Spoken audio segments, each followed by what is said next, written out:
Assalamualaikum warahmatullahi wabarakatuh. Ya, terima kasih semuanya penggemar channel Habib MTV yang saya hormati juga saya sayangi dimanapun Anda berada. Semoga Allah selalu melimpahkan rahmatnya kepada kita semua. Amin, amin ya rabbal alamin. Ya, dalam kesempatan kali ini kita akan mendengarkan ceramah beliaunya dari Kiai Haji Buya Sakur Yasin yang sangat luar biasa ya. Ini tentang sedekah. Karena banyak sekali di mana-mana ini orang bersedekah itu mengharapkan imbal balik, mengharapkan balasan. Bahkan banyak sekali ya di Indonesia ini seperti ustadz-ustadz yang kondang seperti Ustadz Tusiah ya. Katanya orang-orang disuruh sedekah lewat dia nanti akan mendapatkan imbalan 10 kali lipat. Jadi sedekah 1000 bisa mendapatkan 10.000. Sedekah 10.000 bisa mendapatkan 100.000 dan seterusnya. Nah, seperti itulah. Ini yang salah guna. Makanya sedekah ini tidak sembarangan ya, tidak sembarangan, harus tepat sasaran. Harus benar-benar sidik gitu loh ya. Jadi kalau sedekahnya itu masih mengharapkan apapun, masih mengharapkan imbal balik, ini berarti sedekahnya ini cuma sedekahnya jadi sedekahnya setan. Jadi tidak sedekah karena Allah Subhanahu wa Ta'ala, karena sedekah karena iming-iming. Inilah bedanya sedekah iblis sama sedekah langsung daripada Tuhan itu sendiri. Lah kita sebagai umat Islam ini pilih yang mana? Pilih yang benar-benar sedekah atau memang sedekah yang mengharapkan imbalan? Ya, ketika orang bersedekah mengharapkan imbalan, ini cuma imbalannya cuma dapat di dunia. Akan tetapi kalau sedekah karena Allah Subhanahu wa Ta'ala, itu nanti akan mendapat keduanya, di dunia juga baik, di akhirat juga baik. Seperti itu ya. Karena itu mari kita simak video dari beliaunya ya, paparan dari beliaunya Kiai Haji Buya Sakur Yasin. Kita saksikan bersama-sama ya.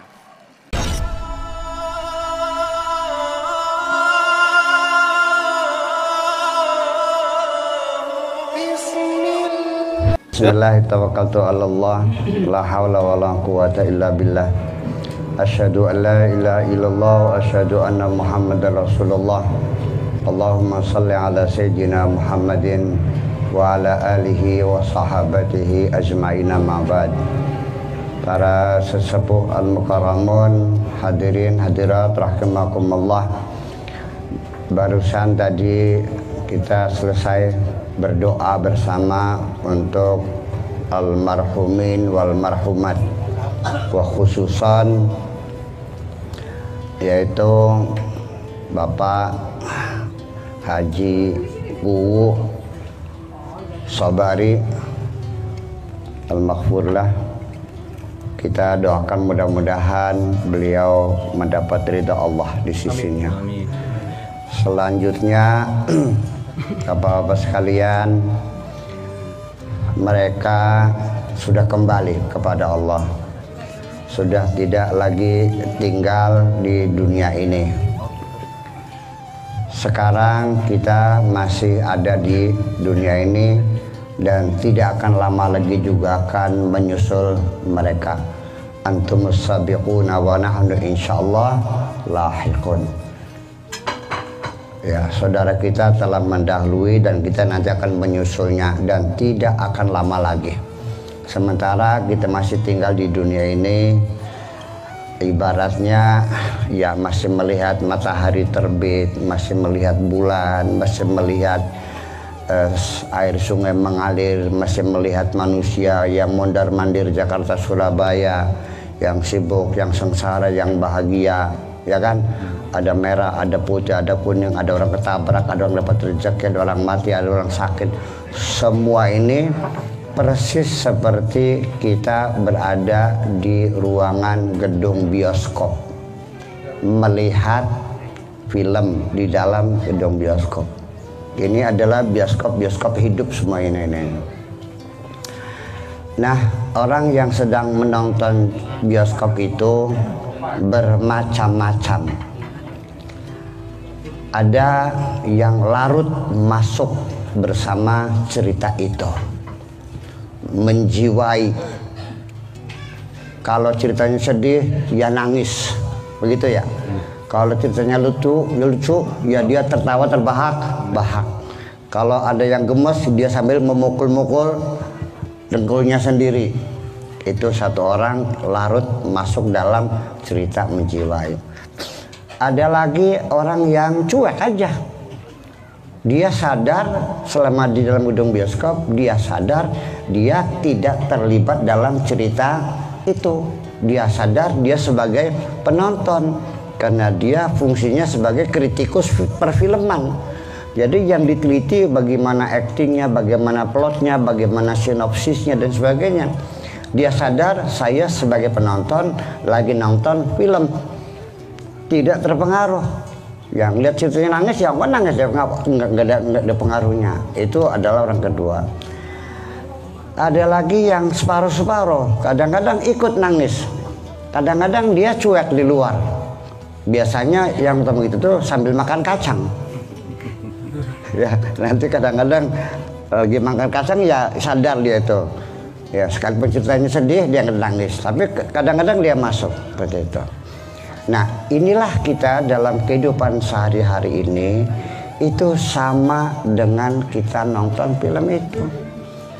Ada orang yang ketika melihat ada penderitaan orang,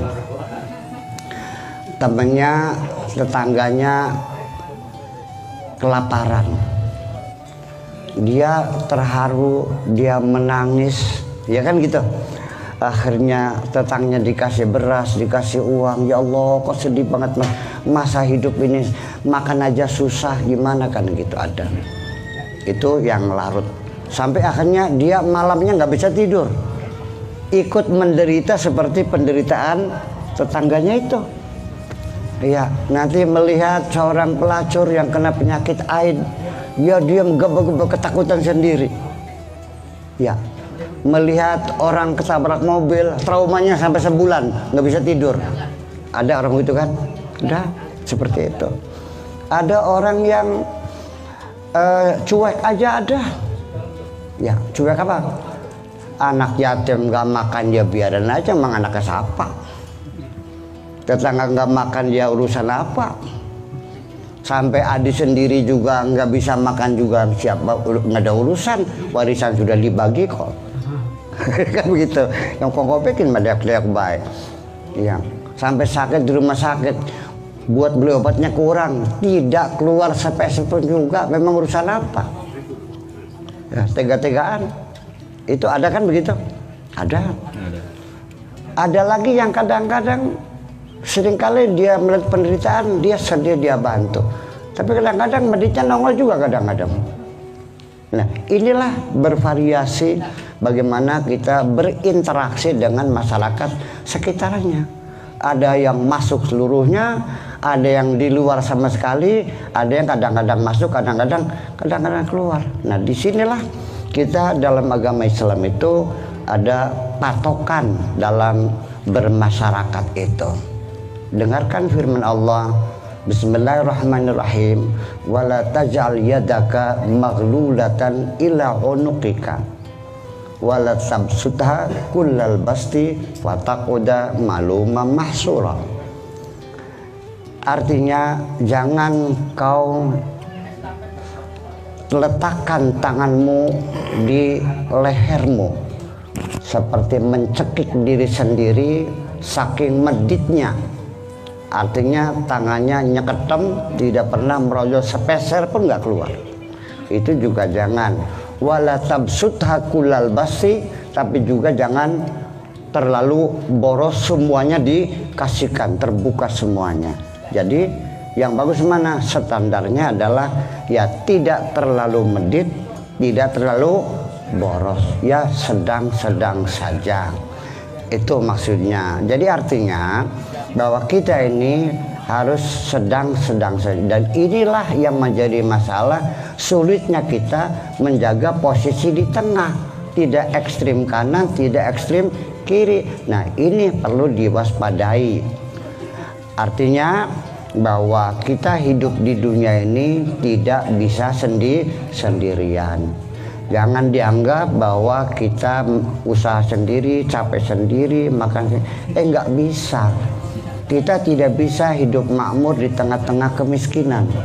Kita tidak bisa hidup jadi orang pintar di tengah-tengah masyarakat yang bodoh. Kita tidak bisa hidup sehat di tengah masyarakat yang sakit. Yuk kita bayangkan Bapak-Bapak sekalian, mungkinkah kita hidup sehat? Rumahnya dipel sehari 5 kali pakai Baiklin. Ya, baju kalau dicuci digodok dulu 4 jam pakai air panas supaya kumannya mati semua. Gotnya pakai keramik. Godok kangkung 3 jam sampai log-log semuanya itu. Saking sterilnya. Ya kan? Artinya betul-betul rumah itu steril. Tetapi dia tinggal di tengah-tengah rumah kumuh. Sebelah depan kena diare, di belakang kena penyakit AIDS, sebelah utara kena mencret, sebelah selatannya kena flu berat. Kira-kira sakit enggak? Mencret boleh kira-kira? Mencret. Nggak bisa kita hidup sendirian, kita harus berinteraksi dengan masyarakat sekitar kita. Demikian juga nggak bisa pinter dewekan di tengah-tengah masyarakat bodoh. Langkah sing regani. Betapapun kamu pinternya, profesor, doktor, insinyur, S1 sampai 10 meter, tapi di sekitar orang buta huruf, siapa yang menghargainya? Kita baru dihargai sebagai orang pinter kalau masyarakatnya sudah pinter.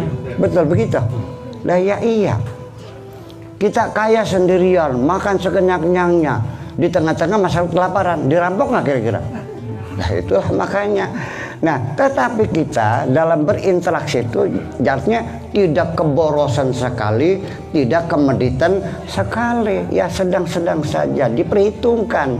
Makanya ku anfusakum wa ahlikum nara, tetap saja prioritasnya dirimu sendiri dulu dan keluargamu. Nah sisanya silakan untuk bersedekah, untuk membantu orang-orang miskin. Jangan diberikan semuanya sampai istrinya nggak bisa makan, kan begitu. Ini aturannya.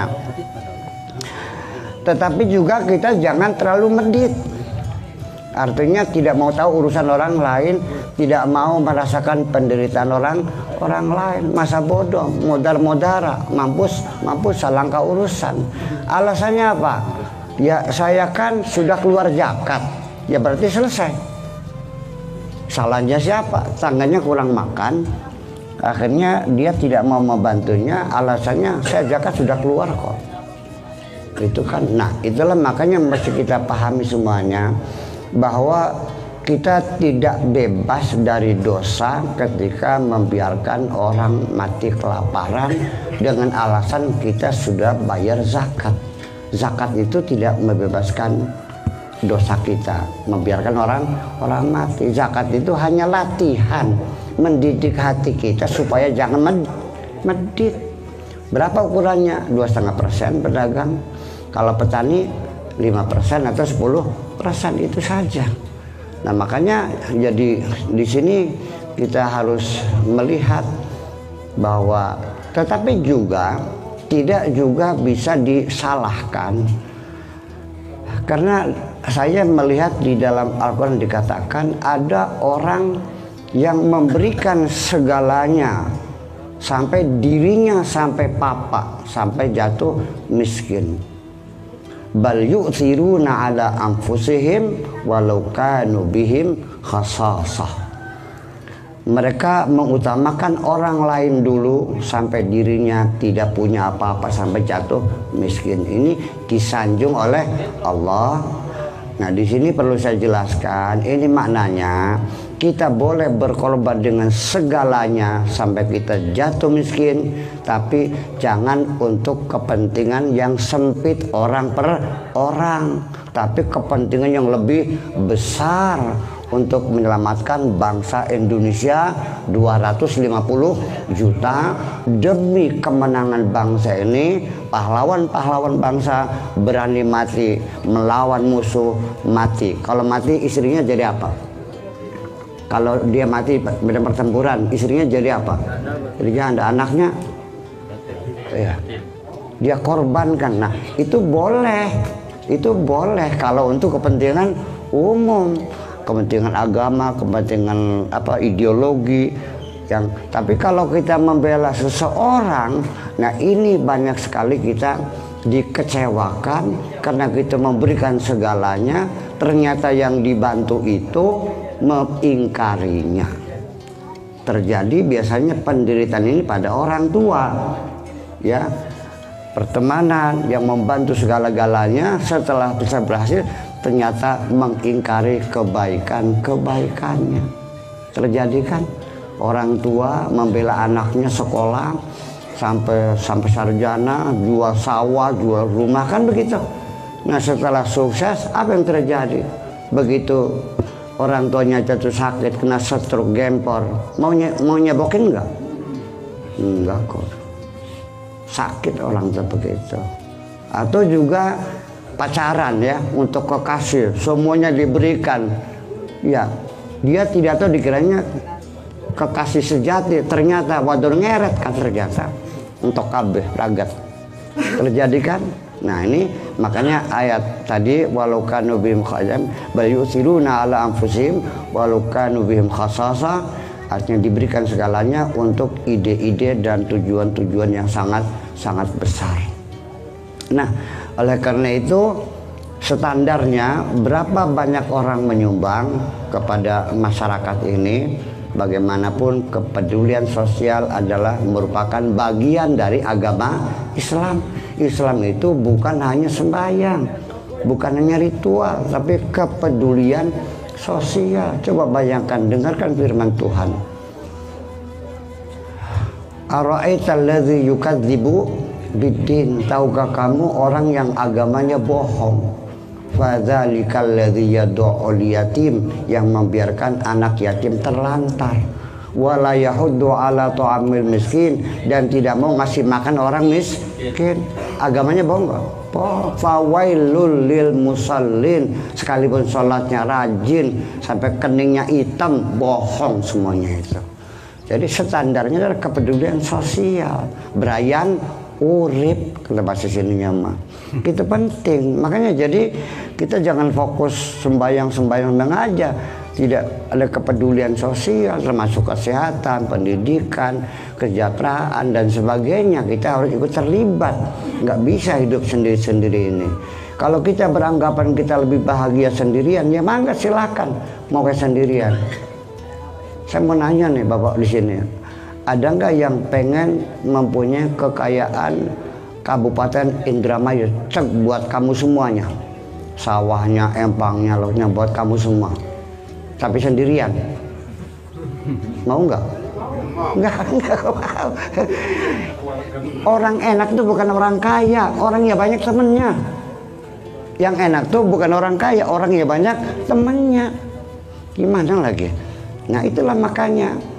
Jadi standarnya gimana kita sedekah? Nah, pertama, standar awal itu untuk melatih diri kita supaya jangan medit. Kalau pedagang setelah dihitung untungnya berapa, dikeluarkan sebanyak 2,5%. Kalau petani, kalau sudah panen dikeluarkan zakatnya.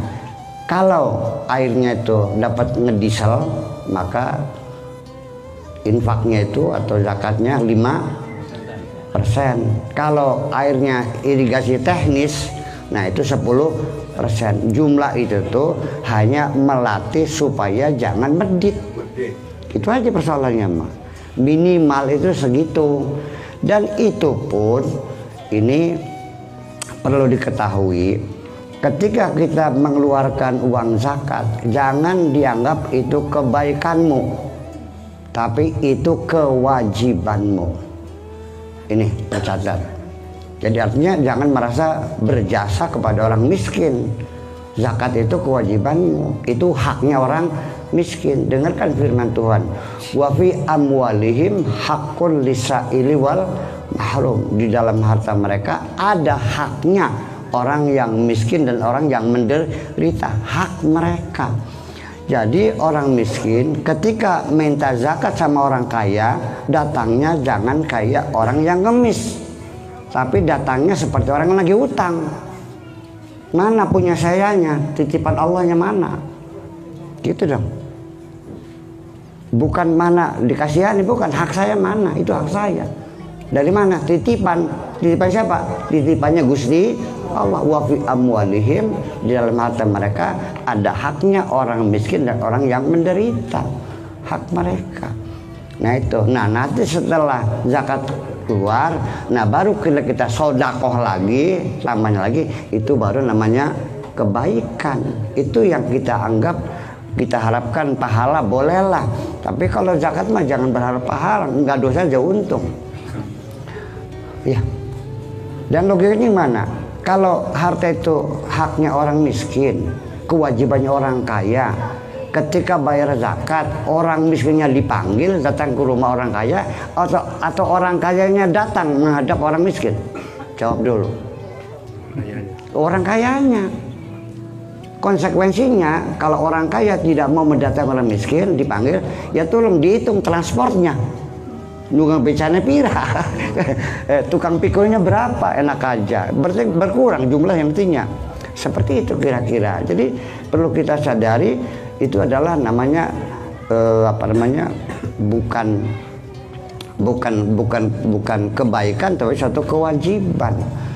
Nah, makanya Bapak Ibu sekalian, ini yang ideal sih berapa? Nah, ini kalau yang ideal begini.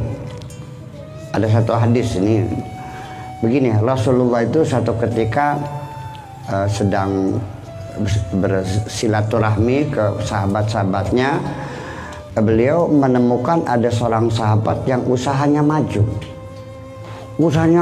cepat sekali gitu. Jadi Rasul nanya, kamu usaha apa? Dagang apa begini? Terus gimana kamu mengelola uang kok begitu berkah banget? Dia cerita, ya Rasulullah, saya ini usaha ini begini. Setiap untung saya hitung semuanya, umpamanya 90 juta untung saya.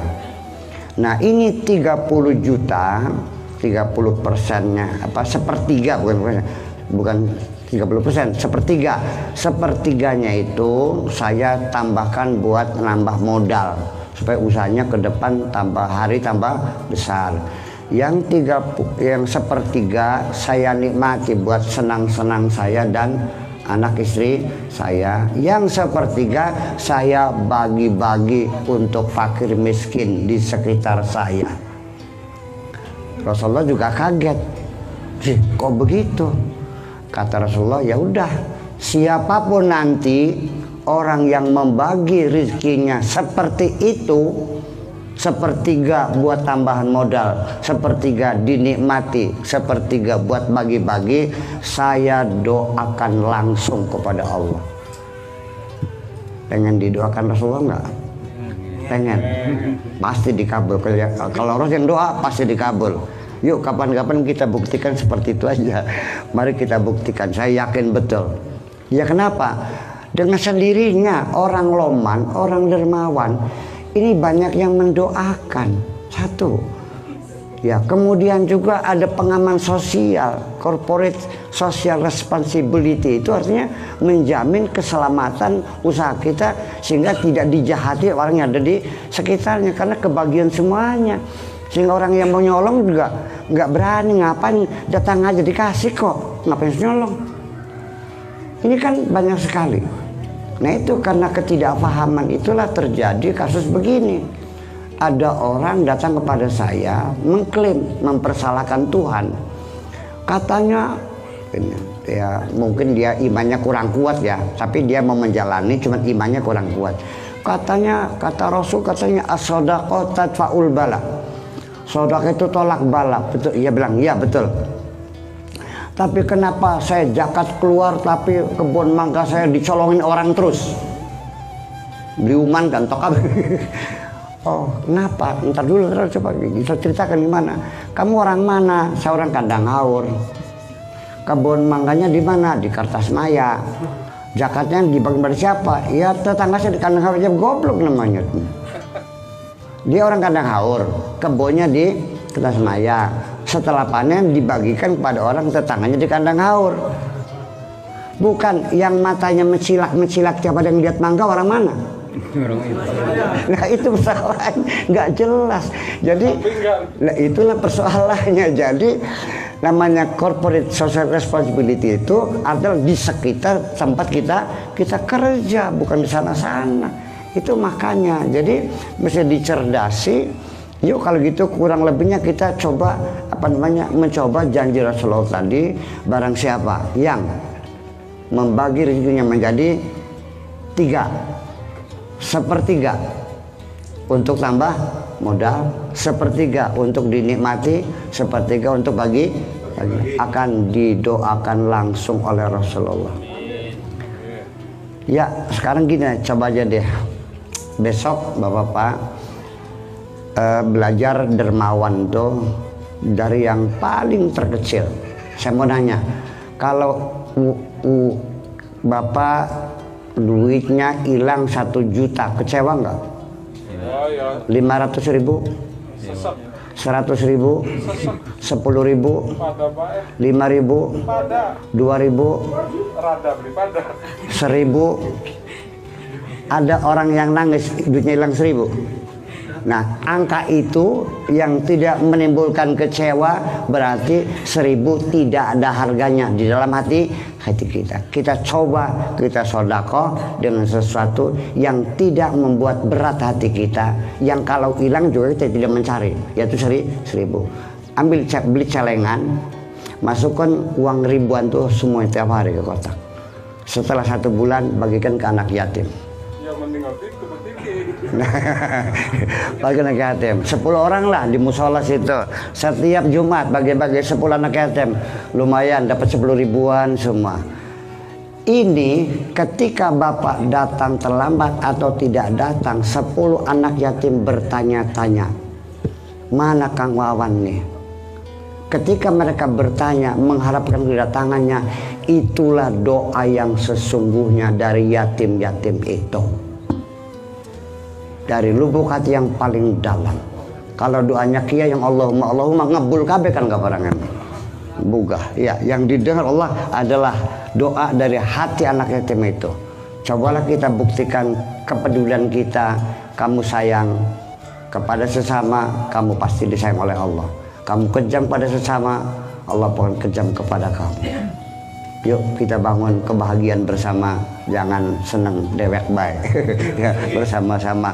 Saya kira waktu sudah mendesak sekali. Itu saja, mohon maaf kita. Wabillahi taufiq wal hidayah. Wassalamualaikum warahmatullahi wabarakatuh.